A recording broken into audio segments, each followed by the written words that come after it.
Good morning, 10 Enterprise and Marketing. It's Mr. Hughes here. Hope you're well. Knowing you lot, you're making the best of this situation.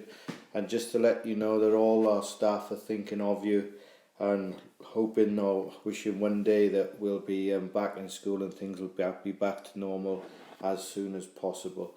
Today, I just wanted to go through some guidance with you. I'm going to cover 5 things. 5 appropriate things, which are fixed costs and variable costs per unit. I also want to recover break even because some of us are doing that incorrectly and we've got some wrong figures. And because we've got those wrong figures, our write up after it is then incorrect. So we need to recap on that. And because we've done break even once and we've done it incorrect, then we're also doing our new selling price break even incorrectly. So I wanted to give some guidance on that. And also, some of us will need some pros and cons and a conclusion. In order for things to be comprehensive, you will need these elements in there. So let's get on to the first issue, which is fixed costs then. So fixed costs are costs which stay the same. In terms of progress ahead, the fixed costs that they have would be, let me just get this right, would be £6,800. And those costs are likely to be made up of examples such as rent, advertising, insurance and salaries. They are typical examples that a retail outlet would have of their fixed costs. So if they didn't sell any hats whatsoever, they would still have to pay those fixed costs. So they are not determined by the number of units sold. I hope that makes sense. Moving on to variable cost per unit, we will need to work this out. So the variable cost per unit are the materials that you need per hat. So for each hat that you are looking to sell, how much will you need to pay out in order to make that hat? It's the cost to make the hat, and that is per hat. So on the left here, what you'll see are all the costs. Okay, what you will need to do is to look through your coursework or look through your exercise book to see what materials you are using, and then add them up one by one. If you don't remember, then what you'll have to, if you haven't got your exercise book, or it's not written down in your coursework, then you can just remember and take your best guess. As long as you use the same figure throughout, that is fine. Okay, and you can amend your coursework as you go along.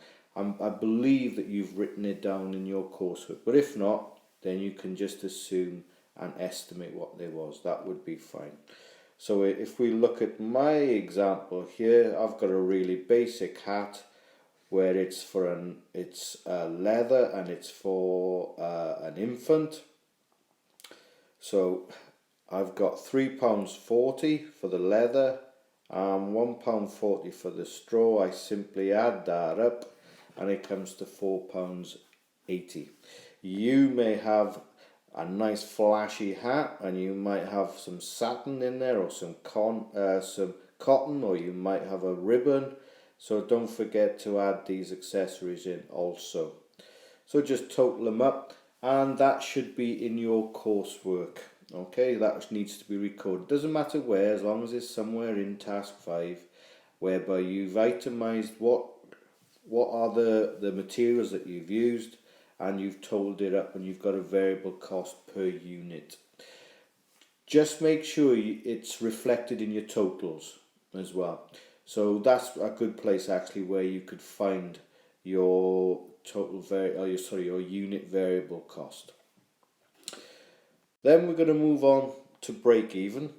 So here I've given you a step-by-step guide. Now, from looking at your work, I can see that some of your break-even costs are incorrect. I don't know how you've got some of those figures, but today we're going to put that right. So, step 1, you need to work out or find where you've written down your selling price.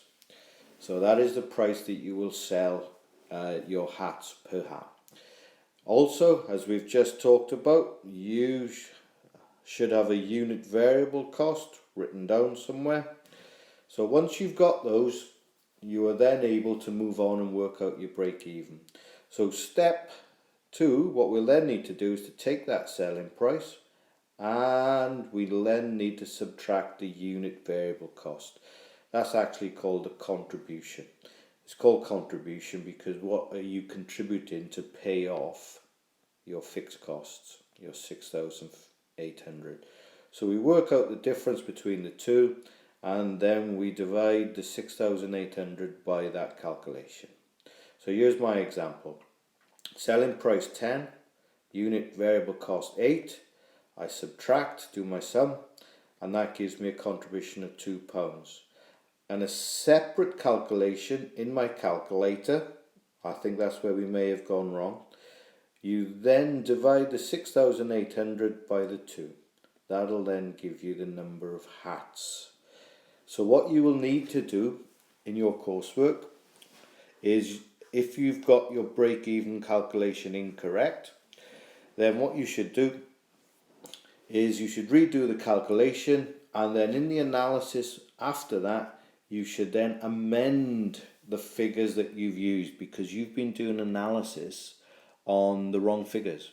Now, it doesn't mean your analysis is wrong, but it does mean that you'll need to change the figure, because actually your break-even number of units isn't far out, but it is out. So we'll need to make sure that that's correct.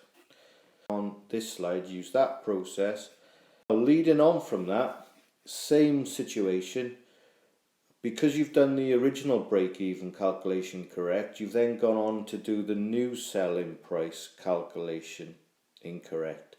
So using the same process as before, okay, then work out your break-even point with the new selling price. Okay, and then again, if there's any additional analysis, make sure the figures correspond or link to the new figure when you're doing it. Finally, what we're looking at here is that some of us haven't got into this habit of doing pros, cons and a conclusion. This makes things comprehensive. So in terms of our selling price, number 1, make sure that for the selling price you've got the benefits of the price you're selling and the negatives and a conclusion. Now make sure that you link this to your customer profile. Okay, that's important.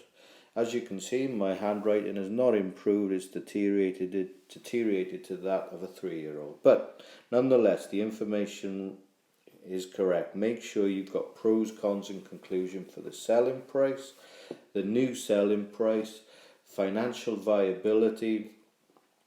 Wherever you need to make things comprehensive, make sure you add that in. That's all from me today. Thanks for listening. Please go back, improve your coursework, make sure that you've got everything in there that you need so that we can reduce our workload when we come back, when we may have less time to finish the course. So do your bit now. So that's Mr. Hughes done. I'll be in contact maybe next week, but thanks for listening.